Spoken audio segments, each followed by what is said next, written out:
Vilket spår var det idag? Vi står i freeride-spåret.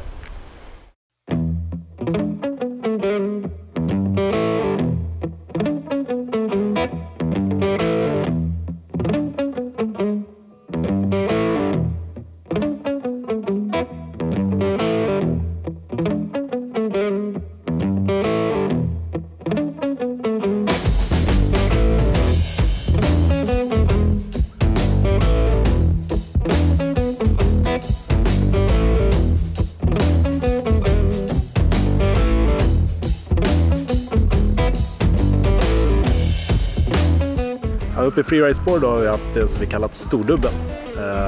Och det är väl bara en handfull människor som har kört det under säsongen här. Så att vi bestämmer oss nu för att vi bygger ner den lite, gör lite flackare, lite snällare och då dessutom gör det till platå.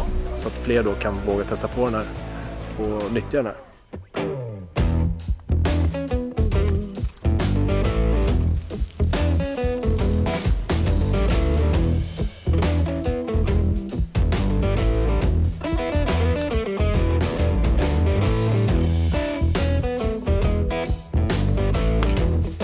Så det man kan göra nu är då att man kan rulla över den här, ta det bit för bit om man vill. Man behöver inte ladda på fullt och ta den här som behövs för att ta sig över. Så att det är mer användarvänligt för alla.